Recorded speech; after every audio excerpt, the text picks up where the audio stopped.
This is a split screen showing two different faces with completely different bone structures. But if you look closely at the finish of the skin and the balance of the tones, they are wearing the exact same soft glam makeup look.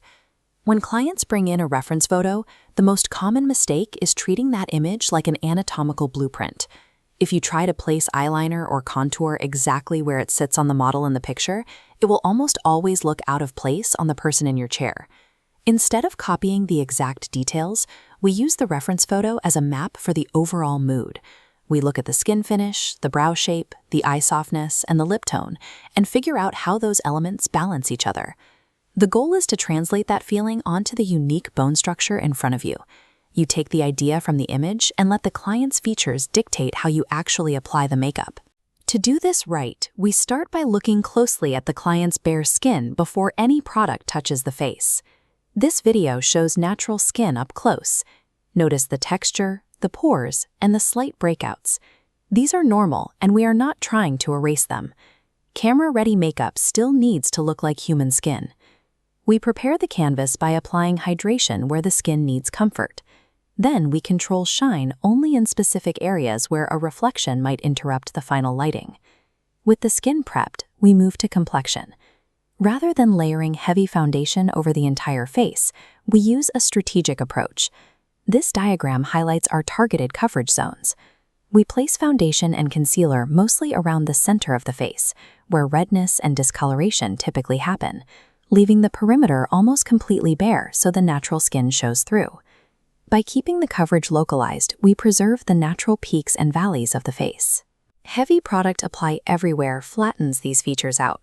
Maintaining that underlying dimension is what stops the makeup from looking like a mask and keeps it believable when the camera lights hit it. Now we check the reference image again, specifically paying attention to the undertone, the placement of depth, and how the model's face is catching the light. Every look has a specific lighting pattern.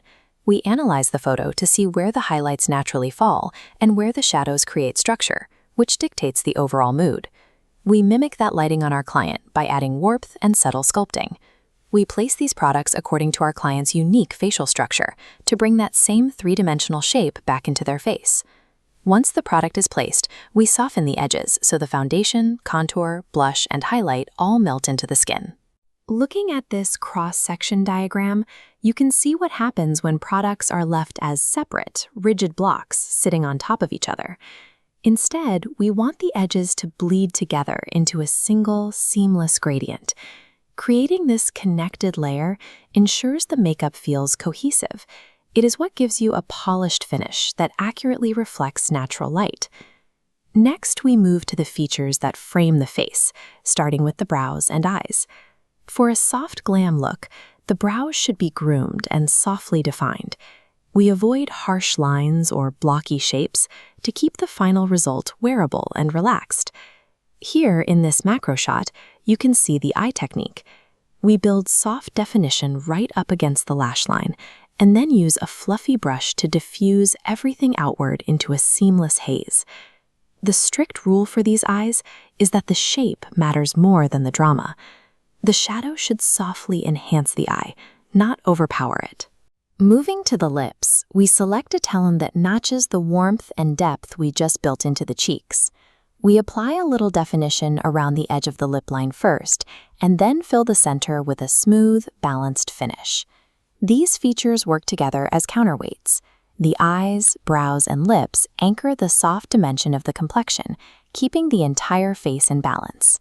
With the application complete, we compare the finished look back to our original reference photo. We run through our checklist. We are looking for a clean skin finish, soft underlying structure, and features that feel proportional and balanced. This split screen shows our reference on one side and our final client on the other. They have completely different features, but they share the same exact mood, warmth, and camera-ready finish.